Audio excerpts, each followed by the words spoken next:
Muini wa Mugithi ugwitwo Peter Miracle Baby na hithuritie ati hena muini anandikira nyimbo na agicoka akimuruga na akahithuria ati woiru niguo uratuma gukona ndugamano hari aini a Mugithi.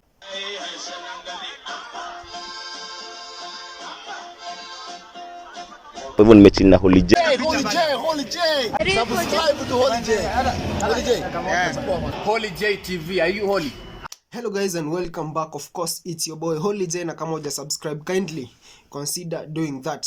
Leo niko koreto na ndugamano nene mwena wa aini a Mugithi na imekuwa story imekuwa ikitrend after waithaka waje ni haria guthitangwo ni JB Minor na wainaina wa Kíraría na ime raise a lot of debates huko mtandaoni na wasanii wengine wa Mugithi nimeyumiritie nao nao makauga uria industry no ya Mugithi mawaganu maingi na uria hena group ya aini a Mugithi aria menda no makao magetwo irafu go perform na pale hivyo akaenda kusema that in 2022 ali lose more than 10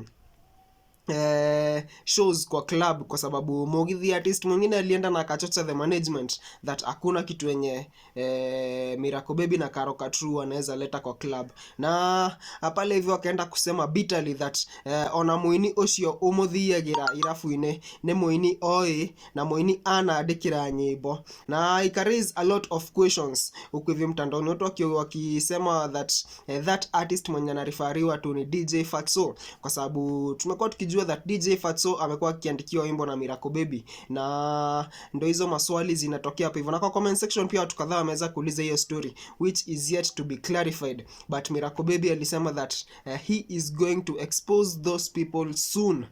In a post pale hivyo mtandaoni, this is what he exactly said about this story.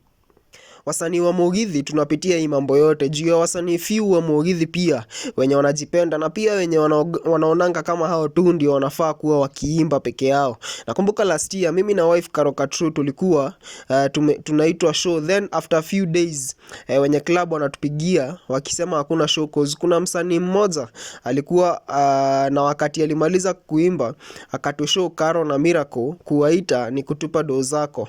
Tulifanyiwa hivyo shows more than 10 2022, lakini God ni mpoa, alikuwa akitupea njia zingine za kupata pesa na akafanya tusikue omba. Kitu iliniuma after kuchunguza, nilipata wasee wenye wanadu hivyo ni watu tumesaidia hadi wakajulikana. Nikawaandikia nyimbo zikajulikana na sijawahi waitisha hata ndururu kwa hizo ngoma, then mwisho wananidu hivyo. Inauma sana jo, lakini itabidi nizoee. Na after hapo watu wangu ndio watu wakakimbia pale kwa comment section wakisema that they suspect that that person is DJ Fatxo. Miracle Baby ndio amekuwa akiandikia DJ Fatxo ngoma, na so hiyo ndio huyo ndio the first person mwenye watu wanaweza suspect. Watu wangu comment hapo, tupe maoni yako kuhusu hii story. Tuendelee kusubscribe, like, share, comment, tunaendelea kusonga vizuri. In the meantime, it's been your boy Holy J and adios. I'm gonna see you guys in the next video.